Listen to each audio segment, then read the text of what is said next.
TET পরীক্ষার প্রশ্নপত্র ও tentative answer কিতে ভুল রয়েছে। বিষয়টি নিয়ে টিআরবিটি কার্যালয়ে গিয়ে আবারও একবার বিক্ষোভ প্রদর্শন করেন টেট 1 এবং টেট 2 পরীক্ষার্থীরা। পরীক্ষায় সিলেবাস বহির্ভূত প্রশ্ন করার পাশাপাশি ভুল প্রশ্ন করা হয়েছে। শুধু তাই নয়, একটা প্রশ্নের একাধিক উত্তর থাকায় সঠিক কোনটা তা মার্ক করতে সমস্যায় পড়তে হয়েছে বলে অভিযোগ করেন সংশ্লিষ্ট পরীক্ষার্থীরা।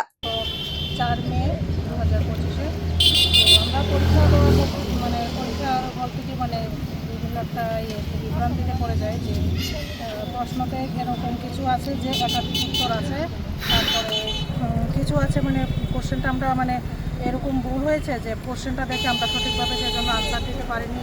তারপর কিছু কোশ্চেনে হয়েছে যে আউট অফ সিলেবাস, তো সেই কারণে আমরা পরীক্ষা দিতে অনেক বিভ্রান্তি সৃষ্টি হয়েছে। তো সেজন্য আমরা টিআরবিটির কাছে সেটার জন্য চ্যালেঞ্জ করেছি যে ভুলগুলি আমরা পেয়েছি এবং প্রপার রিজন দেখিয়েছি।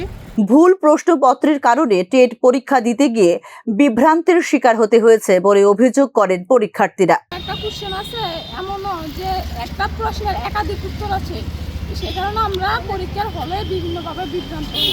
সেই প্রশ্নগুলি ন্যায্য নাম্বার দেওয়ার জন্য আমরা আবেদন রাখছি টিআরবিটি স্যারের সামনে।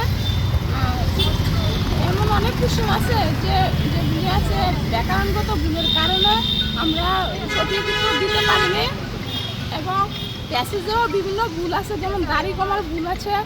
এই প্রশ্নগুলি আমরা দাড়ি কমার কারণে আমরা বিভিন্ন উত্তর আমরা ভুল করেছি। এগুলি আমরা ন্যায্য নাম্বার পাওয়ার দাবিতে এখানে টিআরবিটির সামনে হাজির হয়েছি। পরীক্ষায় পাঠ্যক্রম বহির্ভূত বিষয়গুলোর জন্য প্রস্তুতি নেওয়ার জন্য পূর্ব নোটিশ দেওয়া হয়নি বলে এদিন অভিযোগ করেন পরীক্ষার্থীরা।